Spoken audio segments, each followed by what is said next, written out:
How did I transform this trading plan into this success? Ayan. Nakikita nyo, meron tayong 42.78 PNL at naka 20x leverage. At ngayon, pupunta tayo sa Go Charting para explain ko sa inyo kung paano ko nakuha yung trade na yan. As of the moment, ito yung chart na naabutan ko. Ang current market structure niya is downtrend. Ayan, malinaw naman na downtrend siya.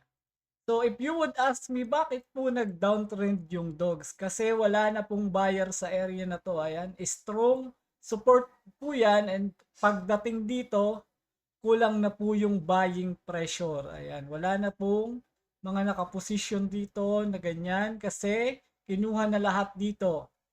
Baga naging liquidity na lahat yan. That's why na-break na po yung structure na yan. So ito po yung nakita kong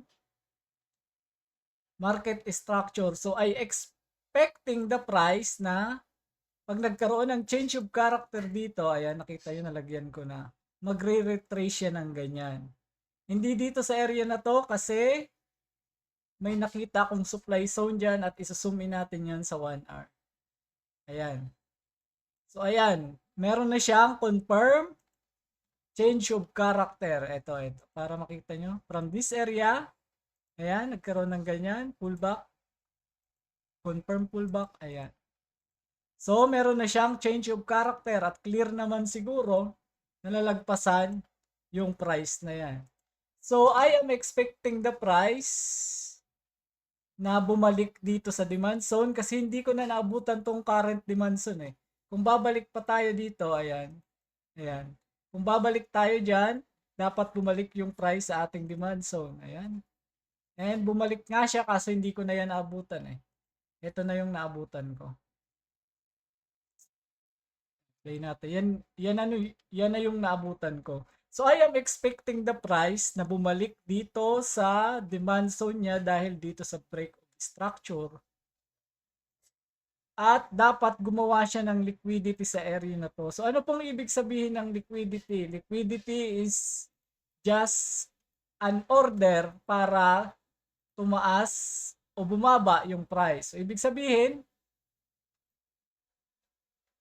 siya yung nagpo-push ng price pataas or pababa. Yun lang po yung liquidity. Liquidity is just a money on the market para mas clear. Siyempre meron siyang purpose siya. So siya yung nagpapataas or nagpapababa ng price. So kung andito tayo ngayon sa uptrend dito sa 1 hour, dapat magkaroon ng liquidity dito. Bakit po dapat magkaroon ng liquidity dito? Kasi kung isusum in natin yan sa 15 minutes, possible may mga nakalong dyan. Ayan.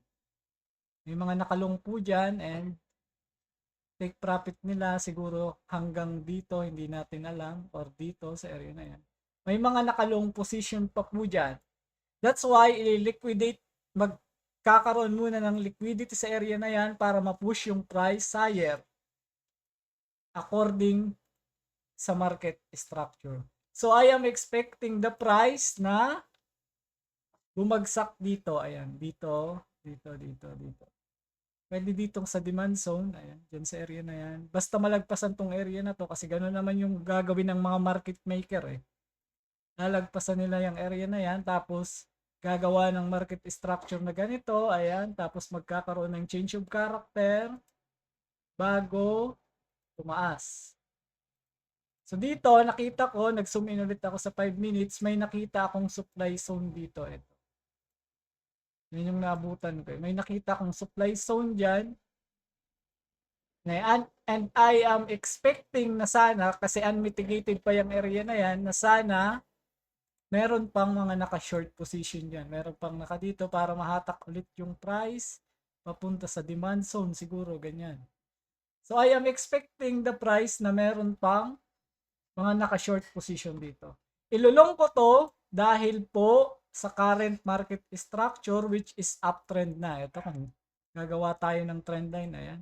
Uptrend na po yung market and naghihintay na lang ako ng retracement para i-retest yung ating supply zone. Ito.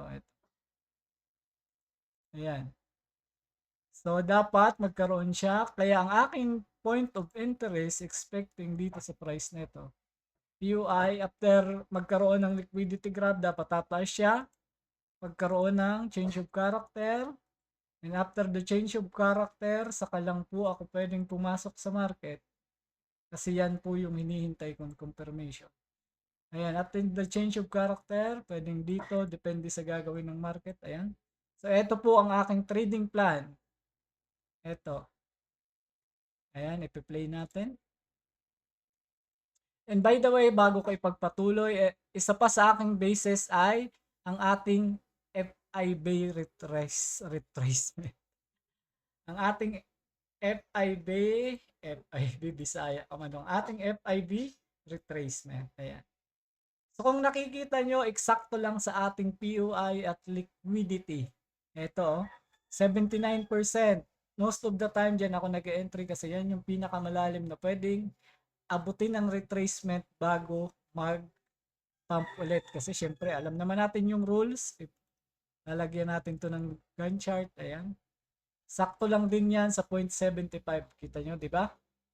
Alam nyo naman, di ba, ang rules kung ganun ginagawa ng wheels. Below this 75 or exact this 0.75 area, they will buy, and pagdating naman dito sa 0.25, they will sell. So, ibig sabihin, pwedeng mangyari is ganyan up, tapos kung may mga selling position sila, hatakin ulit yung price pababa. Ayan.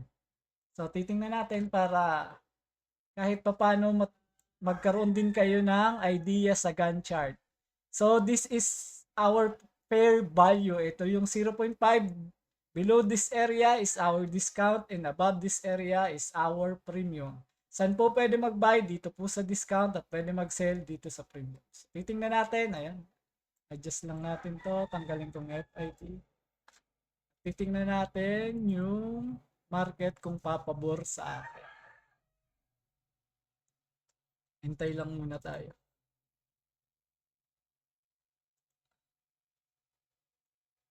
Ayan, nag-retest siya. Oh, nagkaroon muna ng liquidity pala sa area na yan.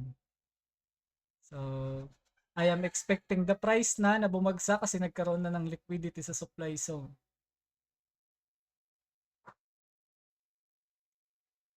Zoom in natin.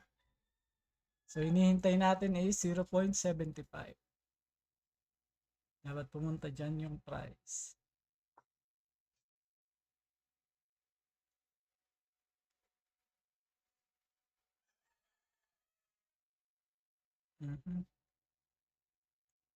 Diba? So, kapag ganito po yung nangyayari sa chart, focus lang po kayo sa inyong trading plan. Sabi nga nila, plan your trade, trade your plan. Huwag po kayong basta na lang umentry dyan kasi mga liquidity lang po yung area na yan. Isipin mo kung nakalong ka dito, ayan, ine-expect mo magpapump na yung price, hinatak lang yung price pababa. Sayang ng entry. So ayan, ito po ang ating current trading plan. Sub lang natin ng konti. Ayan. Karoon dapat ng change of character bago tayo mag-entry. So ayan, nagkaroon na siya dito sa area na to ng liquidity. Ayan, sakto, 0.75 liquidity grab. Nagkaroon muna ng liquidity grab para makuha yung mga long position dito, saka umangat yung price.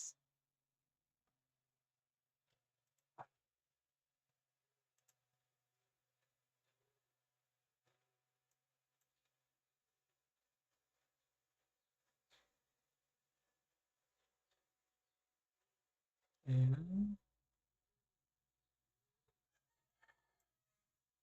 So, ayan.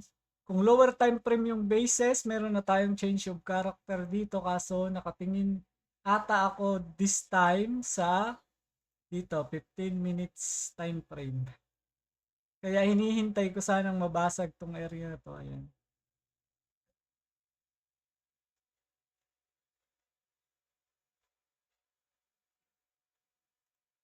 Ayan, hinihintay kong mabasag yung area na yan bago ako ito pala. Ito. Mabasag yung area na yan. Maliwanag pala. Ayan, ayan, ayan. Kasi sa 15 minutes ako the time. Pero dapat pwede kayong mag-zoom in sa 5 minutes kaso 15 minutes yung gamit kong time frame during this trade. And kaboom! Ayan, nakita nyo naman po siguro na malinaw na nagkaroon tayo ng market of change of character. Malinaw tayo nagkaroon ng change of character. That's why pwede na akong mag-entry sa area na to. Ito.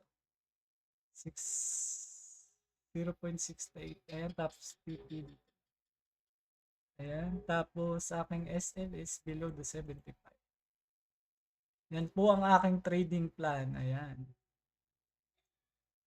And we're in sa market. O, diba? And take profit sa ating supply zone. Kaso na-SS ko. Karoon ako ng screenshot. Ayan, supply zone.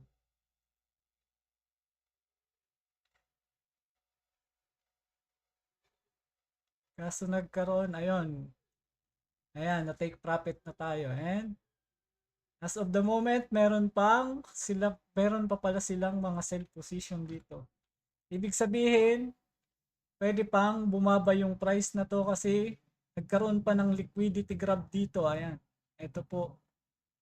Para mas atakin yung price siguro papunta dyan. So kung magte-trade kayo, tingnan nyo na lang yung dogs ito. Ito ay liquidity grab sa area na yun. Meron po ng liquidity grab dyan. And meron pong mga liquidity dyan, may mga naka-short position pa sa area. So ayun, maraming salamat. Sana meron kayong natutunan. Hanggang sa muli. Ciao!